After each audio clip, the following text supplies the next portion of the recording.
welcome to your third instalment of your skipping tutorials. This one is all about double unders, so I'm going to teach you how to do double unders. I would only recommend that you move on to double unders if you can do 50 singles, so singles would just literally be doing that. So I'd only recommend that you move on to double unders once you've got 50 single unders. I'm going to show you what double unders look like now, and then I will explain the different progressions and how you can get into doing them. So double unders would be like this. So notice I'm jumping a little bit higher than I would for a single. I'm whipping the rope round with my wrists rather than my shoulders.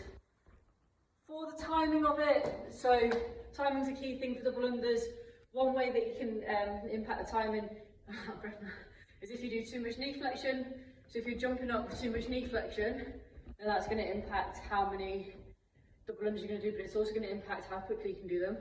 And also it will impact how much out of breath, like me right now, but how much out of breath you're going to get doing them.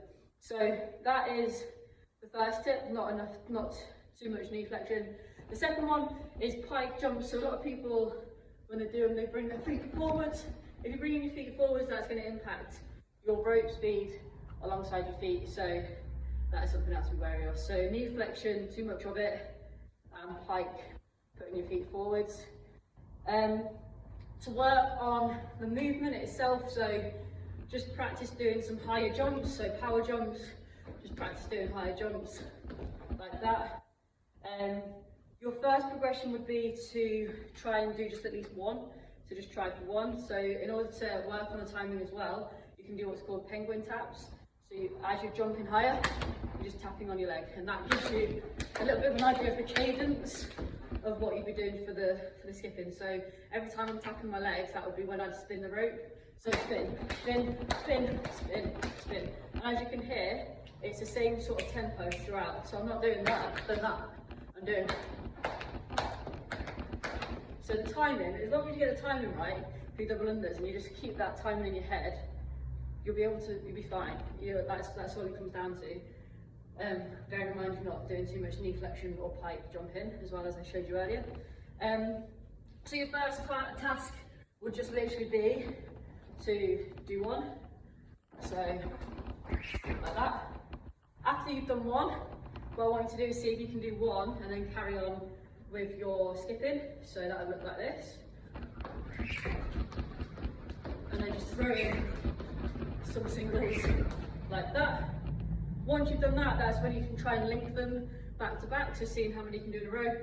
I'd recommend that you prevent yourself from being flat-footed as well, so you're on your tiptoes, and as well, as soon as you've jumped up, try not to take a step in between, because if you take a step in between, it's you're going to struggle to link them. So by that I mean, as soon as you've jumped up to do one, jump up to do another one, like that. So you're not doing one and then stopping.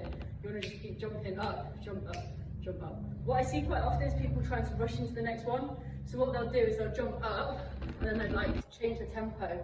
It's almost like you have to kind of skip like you can't be bothered with them in a way, obviously to an extent, but you want to skip so that you're nice and relaxed in the shoulders, and you want to skip so that you're just jumping in that same tempo, in that same rhythm, rather than trying to rush into the next one and be like, oh my god, let's do it, let's try and get loads in a row. Just keep it chill, keep it calm, just jump up and down. If you can stay in one spot, then great, because obviously if you're travelling around, then you're having to readjust your arms accordingly. So say I'm doing a double here, that was a really bad demonstration. Say I'm doing a double here, but then it's hard to skip double unders when you're moving around, and that kind of proves my point. Try and stay in the same point, so it looks more like that. So see how relaxed I am, quite consistent with how much I'm jumping. I'm not doing this, because then I trip up the rope. The next stage, if you can do double unders and link them, is to do a split double under. So for that, you can choose what leg you lead with, but essentially you can be like, instead of jumping up like that, you do something like that. So 1 foot forward, 1 foot back, okay? So again, same sort of thing as applies. Do it without your rope first, so just do a few splits like that. Then Once you're comfortable with doing so, I've hardly warmed up, so I'm not sure how this is going to go. But once you're comfortable, you can start doing it. I'll show you from the side.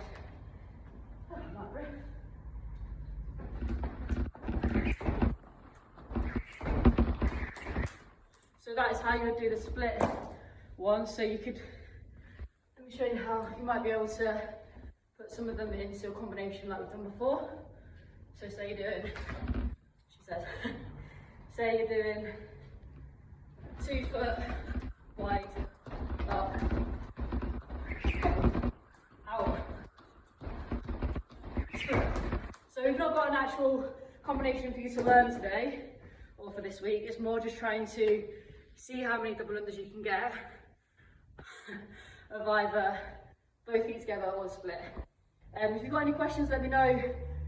Be patient with it. It's not an easy skill to learn, so be patient with it.